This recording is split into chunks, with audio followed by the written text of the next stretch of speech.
आज हम बात करेंगे भारत की टेक्नोलॉजी से जुड़ी एक जबरदस्त कहानी की। एक ऐसी कहानी जहां एक ना ने एक पूरी क्रांति को जन्म दे दिया। कभी सोचा है कि एक फ्रेंच फाइटर जेट और हमारे फोन के चिप के बीच क्या कनेक्शन हो सकता है? तो कहानी की शुरुआत एक ऐसी बातचीत से होती है जो प्लान के मुताबिक नहीं चली, लेकिन जिसने भारत के लिए टेक्नोलॉजी के एक नए दरवाजे खोल दिए। तो सब कुछ शुरू हुआ एक रणनीतिक इनकार से, और यही वो पल था जिसने भारत के सेमीकंडक्टर से जुड़ी महत्वाकांक्षाओं की पूरी दिशा ही बदल दी। बात है 2016 की। भारत और फ्रांस के बीच राफेल फाइटर जेट्स की एक बहुत बड़ी डील हो रही थी, और इसी डील के बीच भारत ने एक बेहद जरूरी टेक्नोलॉजी ट्रांसफर की मांग की, गैलियम नाइट्राइड सेमीकंडक्टर टेक्नोलॉजी। लेकिन फ्रांस ने इसे अत्यधिक संवेदनशील बताकर साफ मना कर दिया। और इस एक ना ने भारत को उसकी एक बहुत बड़ी कमजोरी का एहसास दिलाया। ये एक तरह से जियोपॉलिटिकल वेकअप कॉल था। पता चला कि हमारे सबसे एडवांस्ड मिलिट्री सिस्टम भी ऐसे पुर्जों पर निर्भर थे जिनका कंट्रोल दूसरे देशों के हाथ में था। तो अब सवाल ये उठता है कि आखिर ये गैलियम नाइट्राइड या गैन है क्या? मतलब ऐसी कौन सी अद्भुत चीज थी जिसे शेयर करने से भी मना कर दिया गया? देखिए, सीधे और सरल शब्दों में कहें तो गैन इलेक्ट्रॉनिक्स की दुनिया का भविष्य है।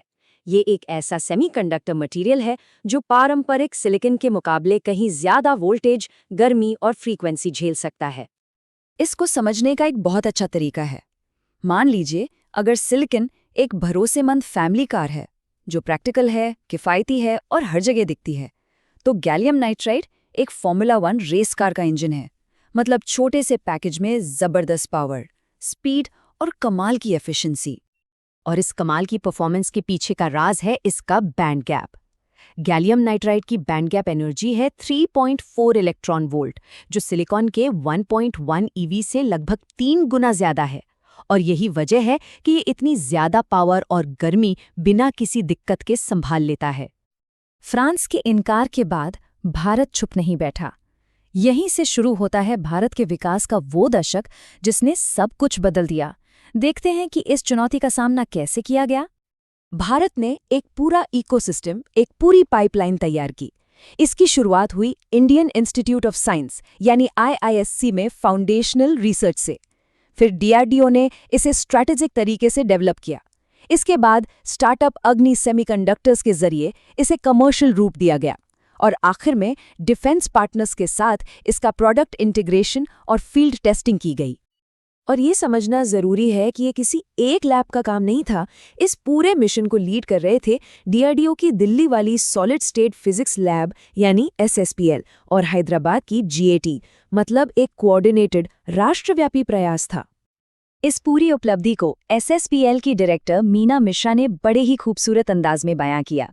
उन्होंने कहा, अब आटा तैयार है और भारत इससे किसी भी तरह की रोटी बनाना चुन सकता है।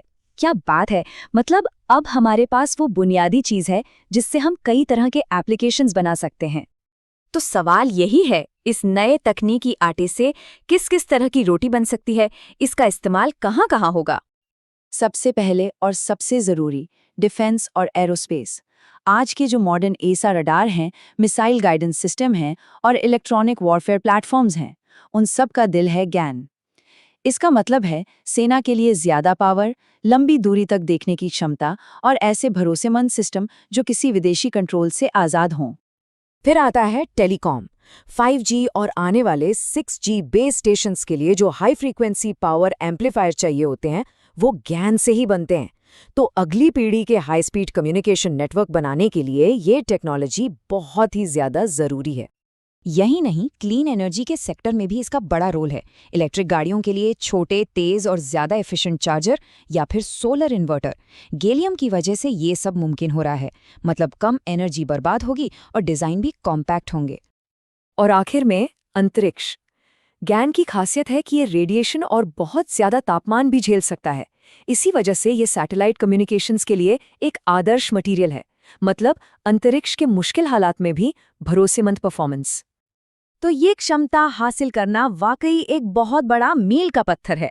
लेकिन कहानी यहाँ खत्म नहीं होती। बल्कि यहाँ से एक नई और शायद और भी बड़ी यात्रा शुरू होती है, जिसे हम कह सकते हैं अगला गैलियम फ्रंटियर। तो अब आगे की राह में चुनौतियां क्या हैं? पहली, हाई वॉल्यूम मैन्युफैक्चरिंग को स्केल अप करना। दूसरा, कच्चे माल और प्योर गैसों की सप्लाई चेन को सुरक्षित करना। तीसरा, फैब्स के लिए जो पानी, बिजली, टैलेंट की तिकड़ी चाहिए, उस चुनौती से पार पाना। इसके अलावा एक बड़ी और स्केल्ड वर्कफोर्स तैयार करना और इन सबसे ऊपर एक पूरा घरेलू इकोसिस्टम बनाना। और इन्हीं चुनौतियों को देखते हुए इंडिया सेमीकंडक्टर मिशन 2.0 भी अपना फोकस बदल रहा है। अब ध्यान सिर्फ फैब्स यानी फैक्ट्री बनाने पर नहीं है, बल्कि पूरी वैल्यू चेन पर है।